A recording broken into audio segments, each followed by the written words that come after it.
Truthfully, a man, I believe, is being able to do the things that are hard or do things you don't want to do because you're supposed to do them. I think that's what a man's always been. A man is supposed to be strong. He needs to be strong, so he has to become strong. That's his job. A man is supposed to be brave. It's not that you can't feel fear. It's that you have to be brave. Oh, an attacker's here. I'm afraid, but I'm a man, so I will go and engage the attacker. It is my job. And now we're teaching men, you don't have to do what you don't feel like doing. You can do what you do feel like doing. The thing that people struggle with most, especially men, is that we only learn lessons the hard way. That's the problem. You want to be good at learning lessons the easy way, which is really paying attention and making sure the feedback you're receiving, you need to be perceptive to it so that it doesn't have to be so hard hitting. You need to be the kind of person who goes out for a drive and his wheels slide a bit and he slows down. But what people typically do is they go out for a drive, their wheels slide a little bit, they continue, and then they crash. And then they realize I should have slowed down once they hit a tree. They only learn the hard way. But when they got the easy little bits of feedback, they didn't want to pay attention to them because it was easy and they thought they got away with it. And it's the same with a relationship and the same with everything else. There's little bits of feedback. You go, okay, this is going to be a problem later on if I continue. But they ignore that part. They wait for it all to blow up and go wrong. And then they learn. So men only learn the hard way. And the reason they're sitting at home, even if they don't admit to these ailments, wondering why they're so unhappy all the time, is because you're fighting an internal battle. Your monologue is different in your mind from what your spirit truly wants. You want to be respected, you want to be strong, you want to stand up for what you know is right, you want to be a man, and you're just too afraid to engage the enemy, so you're going to self-destruct, you're going to turn on yourself. There's a fire inside of you. There's a fire inside of absolutely every man, and you can either direct it at your enemy and do your very best to destroy him, or it's going to burn inside of you and eat you alive. You have to make a choice. The cowardice that you feel that prevents you from engaging the enemy is the biggest betrayal, because now you're just engaging yourself. The battle's certain either way. So I strongly recommend you find who the enemy is and direct your efforts towards their destruction, as opposed to sitting there allowing yourself to self-immolate. Your future is the result of your daily actions. You're defined by what you do today. Lazy now, loser later. Get to work. Now, what have you done today which is going to positively affect the outcome of your future? When have you sat and imagined your dream life? When have you self-analyzed and self-reflected and tried to work out where you've gone wrong to end up such a mediocre specimen of man? Why can't you go down to the dealer and buy a brand new Lamborghini right now? Why not? Is it a lack of money? Is it a lack of, what is it? Is it only money? Are you afraid if you buy one you'll get robbed? What is stopping you? Have you even thought about any of these things? Has it even crossed your mind? It's extremely important, gentlemen, that you understand the chessboard and understand exactly where you are so you can make changes. As a man, you need to have struggle in your life. And I want you guys to actually sit and think, what struggle are you going through daily? What struggle are you undertaking? What struggle are you trying to overcome? Because you should make a list of them. I can know for myself, every single day I wake up and I train physically. Every single day I have to go through X amount of physical pain when my day begins. That is a struggle that must be completed. Then I must try and keep my massive empire online, see my children, take care of everybody. There's struggle involved. My life is difficult. Difficult lives are fulfilling because we used to have to hunt and fish and go out there and go through difficulty to survive. And when I look at men who are physical specimens, I think everyone naturally does this, but I'm going to openly say it. I respect them differently than I look at men who aren't. I have a different level of respect for them because they show me they have discipline. They show me they have motivation. They show me they're capable of doing difficult and hard things. Those are the kind of people I trust. They're not afraid of struggle. They're problem solvers. People who train are problem solvers, and you need to become one, and you need to become very, very adept at solving problems pretty quickly. Do you not understand how intimidating that is? It's when they look at a group of people and they all look like superheroes and they can tell they're all disciplined, all hardworking, all dedicated, all physically strong. The struggle is what's beautiful about it. That's the most important thing. That's what you have to understand. First, you want to become as strong as physically possible. So you want to be as strong as physically possible. Next, you want to try and make as much money as possible. Not even necessarily for the money, although money is extremely important because it allows you to take care of yourself. We talked about this before, but there's the challenge involved, and solving that challenge is going to make you feel more satisfied as a human. Happiness comes from success, and making money is success. You should try and make people around you smile and be happy. You should try and encourage positivity around you. You should be the kind of person that no one can really complain about their struggles around because they know that you're the person who's going to be like, why are you complaining when you could just simply fix it?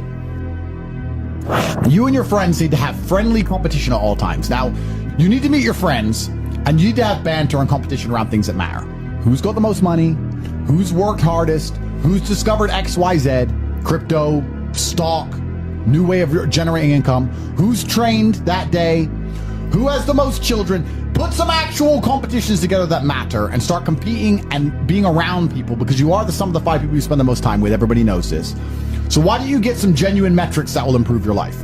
You won't have time to stand around cooking meals if you're friends with somebody who works out for 3 hours a day, for example, because you're going to need to find 3 hours a day to train to beat him, which means you're going to have to just eat that rotisserie chicken as you do squats, like a man should. Live with men you're in competition with. This is ultra important because you can measure yourself against your circle. Get your act together, get some genuine metrics, things that matter, and once they're all put together, you're going to live in a naturally competitive environment, which is going to increase your testosterone level. It's going to prevent you from doing a lot of dumb shit. And the competition one's great, because you can apply it to everything. I think that getting rich when you're young as a man is probably one of the worst things that can happen. You don't want to get rich to your late 20s. You want to spend all your 20s broke and grinding. Broke, grinding, training. If I had money at 18, 19, I would have skipped so many experiences and so many hard lessons. I'd be a fraction of the man I am today. So I don't like the idea of kids just gambling and getting lucky. Now, that's the worst thing that can happen to a young man. He's skipping all the struggle, all the pain and suffering he's going to attempt to skip with money. He's going to end up suffering more in the end, but he's going to just lose, lose, lose. I often see that when I speak to people who are too comfortable, they end up being unhappy. Yeah. You can't entertain yourself to happiness. You must earn happiness. You must climb a mountain. You must struggle yourself to happiness. That's extremely important. There must be physical, mental, social, creative, some kind of spiritual struggle. And those things being satisfied is what's going to satisfy you. It's like Bitcoin. Bitcoin's a mathematical equation. You solve the equation, you get a Bitcoin. Life is very much the same. There's struggles, there's difficulties which you have undertaken, which you have adopted to try and complete. And when you finish those things, then you get satisfaction as a reward. That's the Bitcoin. The only other alternative to that to feel good is hedonism, and that's not going to satisfy you for very long, and it's also going to destroy your life. So it's extremely important. Masculine competition is fun. I think what's fun as a man is being the best at anything, right? So I live in a very masculine environment because masculine competition drives you forward. We all work together, we all work inside of the company, and we're very successful. But yeah, I don't really know what's fun anymore. I just feel like nothing's really fun anymore besides working hard, or you need an activity which is so adrenaline filled that it distracts you, which is why I love driving fast cars and fighting. It's the only time I'm not thinking about work. Yeah, so I'm happy just to get my work done, and maybe I'm starting to get old after all. I'm 37, I'm getting old. I see my kids, I do my emails, I train hard, maybe go for a drive with the car, maybe get a coffee. That's it. Oh, he doesn't go to the gym because of XYZ or he feels down. That's fine, but he needs to go to the gym. So we can talk about all the reasons he doesn't go forever. That's a very long, lifelong conversation, but he needs to go.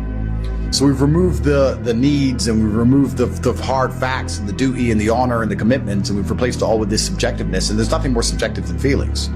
How I feel inside on a day I say I'm happy might be the exact same way someone feels inside on the day they say they're sad, because their expectation might be higher for happy because they only think they're happy when they're running around laughing like a child. I don't really give a shit how the men I know feel because they have things they need to do. And as long as they're going to do them like they're supposed to do them, I don't really care that much.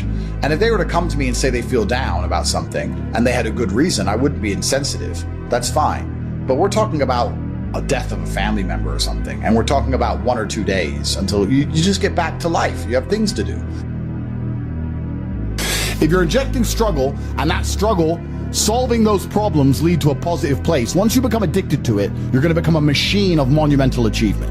There are some very simple basic things you can do. Weight training, chess, having debates, trying your very best to take care of your mother, retire her, make sure that your people who you love are taken care of. You need goals and resistance and something to fight against to live well. Because the distance between pain and joy is what we experience. If you only have joy all of the time and no pain, you are not going to be happy. You don't need fun. Fun is the vector from which Satan operates. Every time you look at something which is fun, It's all just hedonistic. There's no money to be made. You don't retire your mother. You don't help the world. You don't give to charity. You don't become stronger. You don't become wiser. You don't learn anything. Experiences are unique. Jail was a unique experience. Bunch of fun. Unique. Life's not about fun as a man. Life is about doing the right thing because it must be done. Now, there are some things that are fun which can be earned.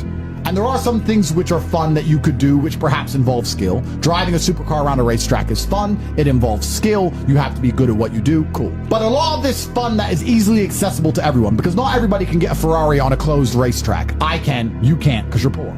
You do not need fun until you've already reached the highest possible echelon. So this whole idea that you need fun in your life, you don't. What you need is purpose. You need discipline. You need hard work. You need things to do which are going to benefit you and the others around you. You need duty. You need obligations. And you need performance metrics. You need people around you who are going to hold you accountable.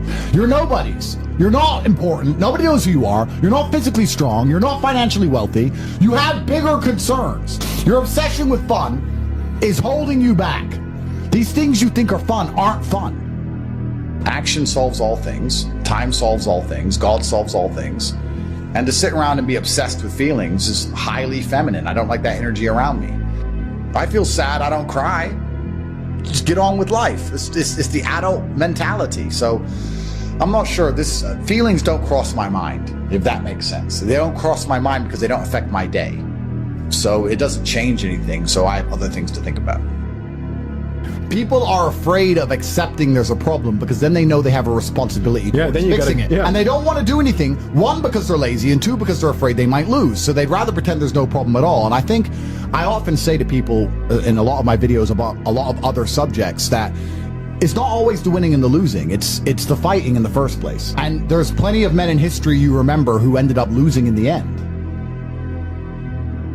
Napoleon, for example, who still fought, which is why they mattered. It's not, if you're only going to fight when you're guaranteed to win, then no bravery is required. And you have to fight so that you can look back on your life and feel happy that you tried to do something when you knew it was going on before it was too late. Forget about the winning and losing for now. Focus on the fight. You must wait for the moment when the opponent's mind is scattered and strike without hesitation. If you do not overcome your tendency to give up so easily, your life will lead to nothing. Objectify your demons so you control them instead of them controlling you. Fear is a reaction. Courage is a decision. You have to train your mind to be stronger than your emotions, especially your impulses, or else you're going to lose yourself. You will only be found by the devil once you are lost, and he will lead you to hell. Most of the important things in the world have been accomplished by men who kept fighting when there seemed to be no hope at all. That's a good slogan for life. You should wake up, look in the mirror, and say, suddenly, the champion returns with initiative and vengeance. As a man, there is no easy life. Your life is not about being easy. Your life is not about being happy. Your life is always going to be difficult. All of the pain you feel, all of the sadness you feel, you're supposed to feel as a man, and you have two effective binary choices. You either go through the suffering and go through the trauma and go through the hardship it takes to be a man of value, or you suffer eternity as a nobody. There's two ways to suffer. You either suffer as becoming a somebody, or you suffer as a perpetual and forever nobody. I think if you take these approaches, if you take the approach of manifesting what you want so you're constantly motivated and understanding all the bad things that happen to you are just a lesson and one day you're going to get over it, it's pretty easy to be a happy, contented, balanced person. I don't think there's any serious magic to happiness. I think it's a choice and it's pretty easy to do. I think the unhappiest people in the world don't have any struggle at all. You often find that people who are struggling but know exactly what they're supposed to do, if they're getting up every day and they're grinding and they're working hard and they don't have what they want yet, but they believe they're going to get it and they're trying their very best and they're dedicating themselves, they're very happy. Perhaps the people who are born with a trust fund and unlimited money and have no struggles in their life and they have no objectives to try and conquer are truly the miserable ones. Perhaps we're built for struggle. Perhaps the human mind and soul and spirit is built to struggle. Perhaps we're built to suffer. I know me as a man, I'm happiest when I suffer. Why did the emperors we discussed earlier constantly try and expand their empires? Because they wanted to struggle. Yeah. They wanted difficulty. Would you play a video game if it was easy? If you could never die? I mean, cheats get boring pretty quick. You play it because it's hard. That's the whole point of it. You're supposed to struggle with it. You're supposed to suffer with it. So I think a lot of people confuse these things and they sit and say, this is merely making me unhappy. Or, if I woke up and everything was just perfect, that'd be great for a few weeks. But if you just wake up and nothing ever goes wrong, I think that'd be quite depressing in its own way. That's the beauty of life, is the up and the down, because there's no light without dark. This is actually why people are addicted to video games. Young men are addicted to video games because it mimics virtually what they ought to be doing in the real world. Yeah. Effort in to upgrade their character, to become a better version of themselves so they can do better things than they could previously do and explore new areas of the map. You understand this in video games, and you do it in video games because it's very interesting to do. However, you don't want to do it in the real world. But in the real world, it's so much more rewarding. And I actually going to argue that we're living in one of the final periods where that's true. I'd say in a few generations, who you are and who your physical body is may not matter nearly as much. No, but it does matter today. A lot. Exactly. So that's why you should enjoy it while you can. I believe you lift, stretch, move, improve your body, try and train MMA, learn how to fight, get stronger, get bigger muscles. It's a fast track to self-discipline, which will carry over into all other endeavors. And I would argue that is nearly impossible. In fact, how many people can say the gym saved their life? How many people do you know were depressed, started training, got in fantastic shape, and weren't depressed anymore? It is very easy. The low-hanging fruit is your body and upgrading your body. That is the easiest struggle, which is never going to backfire on you and never going to be a negative towards any other facet of your life. If I say something, I stick to it. I believe that your word is your bond, and you should stick to everything you say. So for me, the simplest life hack is to make sure I never see myself as a liar. If I say something, I'm going to do it. So if I say I'm going to run a marathon, I now have the energy to run the marathon because I don't want to break my word to myself. Which the hack to that is I don't need the energy to run the marathon. I need the energy to say I'll run a marathon, which is a lot less. But once I've said it, I have to do it. So if I look at something and I don't want to do it and I think that looks too hard to do, I'll tell Tristan or I'll tell someone close to me I'm going to do it. So now I have to do it. Just be brutally honest with yourself all the time. Otherwise, you're not going to be able to make the correct move on the chessboard. If you think you're better than you are or worse than you are, you're going to make mistakes. You need to know exactly where you are. Most of you are not actively building a future. You're not actively trying to build the dream life that you want to have. And then you expect it to just appear. Do you know why? Because when you were born in the middle, your parents put food in the fridge. It just appeared. The heating was just on because it was cold outside. We knew. You never had that problem. That's why people at the bottom, we understand intricately. We understand this viscerally. We understand that nothing is going to come to us unless we go out there and get it ourselves. And once you have that, you have endless motivation for all things. That is extremely important. You have to train a fighter, a boxer. Do you want somebody who has poor nutrition and poor sleep, but endless fire inside of them, someone poor, to turn them into Muhammad Ali? Or do you want somebody with a good bed and good food but lacks fire? Which one do you think is going to become a champion? Which boxers have become champion historically across time? Were they rich men? Were they from middle class incomes? Or were they from the ghetto? Were they from the bottom? It is all a test. It's all a test. You watch me because I perform flawlessly, and I'm not afraid to pay the price. You'd be up here with me if you were brave. When I say brave, and this is a genuine question, when is the last time you made a brave decision? When's the last time you took a brave route and did a brave thing? And I want you to actually take a few seconds and ask yourself that question and answer it. Bravery is a muscle like every other one that must be flexed and used to grow. Bravery is extremely important, and Bitcoin's a super easy answer. What's the worst that can happen? You lose your money? Do you think people like us were afraid to buy crypto once we worked it out? Once we were told about Bitcoin at $800, do you think we were afraid to buy it because we might lose money? Do you not understand? People like us don't give a fuck. That's how we end up here. Oh, you're lacking hunger. You're scared to be brave. You're lazy. I don't want to put my $6,000 into Bitcoin. I might lose it. I might lose it. Because you lack bravery. So, if you've done nothing brave that you can mention instantly off the top of your head, then what you need to do is something brave quickly. I'm not quitting. That's called handing the prize to somebody else. There are a certain number of prizes in the universe. There are stars that exist. They're just out there. There's prizes. So the people at the bottom have something that you don't have. It's hunger. You need to now, and this is the actionable, guys, you need to cultivate a lifestyle which is going to endlessly give you fire inside of your heart so that you never struggle with motivation ever again. You need to cultivate that with your social circle. So you need to be around motivated, hungry men. You need to cultivate it with the decisions you make. The reason you lose is because you've been programmed to lose by all of your experiences throughout life. Winners are programmed, losers are programmed. I was programmed to be a winner in any scenario because I was raised in a very specific way. You were not. So we're going to start at the absolute beginning of why you've ended up a loser, because most of you never self-reflect. You're dummies who never look in the mirror and say, how did I end up where I am? Why am I the person I am? Why do I believe the things I believe? You don't self-analyze. So you don't understand how your own mind works, which means you don't understand why you are where you are, because before you make a move on the chessboard, you need to analyze your position. By analyzing the board, the smartest thing you can do is to try and take your strengths and play them off against your weaknesses. So if you're poor, you have hunger and motivation, what you have to do is fix the things you don't have. You need to get around rich people. You need to get a good network of people you can trust who have a lot of money. You need to find a teacher who's prepared to teach you how money really works. That's the first thing. The second thing, and your biggest problem to fix, is your monumental laziness. And you have to understand that you innately are lazy. You innately lack hunger and fire. You're innately afraid. You're a coward. You lack the balls it takes in many scenarios to get rich or die trying. That's the truth. People in the ghetto already have the fire.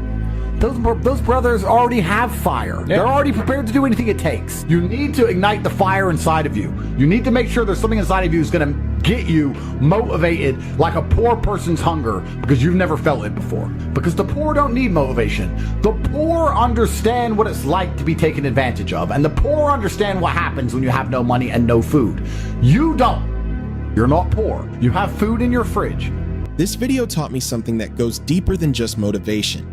And that's the idea that real bravery isn't about feeling fearless. It's about doing what you know you're supposed to do, even when it's hard. Even when you don't feel ready, even when there's pressure, even when part of you wants to take the easier path. Because at the end of the day, everyone has moments where they feel doubt, where they feel tired, where they question whether it's worth it. But what separates people is how they respond in those moments, and that's where the sense of duty comes in. Not something forced on you, but something you choose for yourself. A standard. A responsibility to become better, to handle what's in front of you, and to not walk away just because it gets uncomfortable. And I've been thinking about that because it's easy to talk about goals and ambition when everything feels good, but real growth shows up when things don't go your way.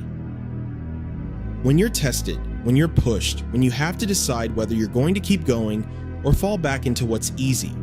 And that's where bravery actually matters. Not in big dramatic moments, but in the quiet decisions. Getting up when you don't feel like it.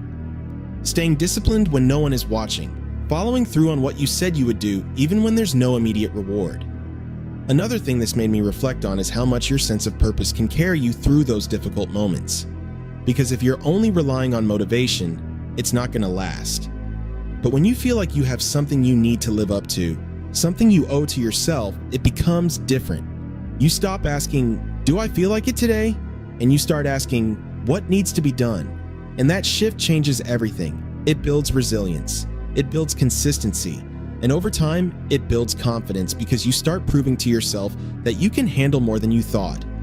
And I think that's where becoming the best version of yourself really comes from. Not from chasing perfection, but from consistently choosing the harder path when it matters. Choosing growth over comfort, choosing discipline over distraction, and doing it repeatedly until it becomes part of who you are. Because that version of yourself isn't built overnight. It's built through decisions, through effort, through showing up again and again, especially when it would be easier not to. So what I take from this is a reminder that bravery isn't something you wait to feel, it's something you practice every day in small ways. By taking responsibility, by facing what you've been avoiding, by pushing yourself just a little bit further than you did yesterday. And over time, those small acts build a stronger mindset, a stronger character, and a stronger version of you. So if you're watching this, think about what responsibilities you've been avoiding, or what you know you should be doing but haven't committed to fully yet. Because that's usually where your next level is. And I'd be interested to hear what stood out to you from this video or what you're currently working on improving in your own life right now.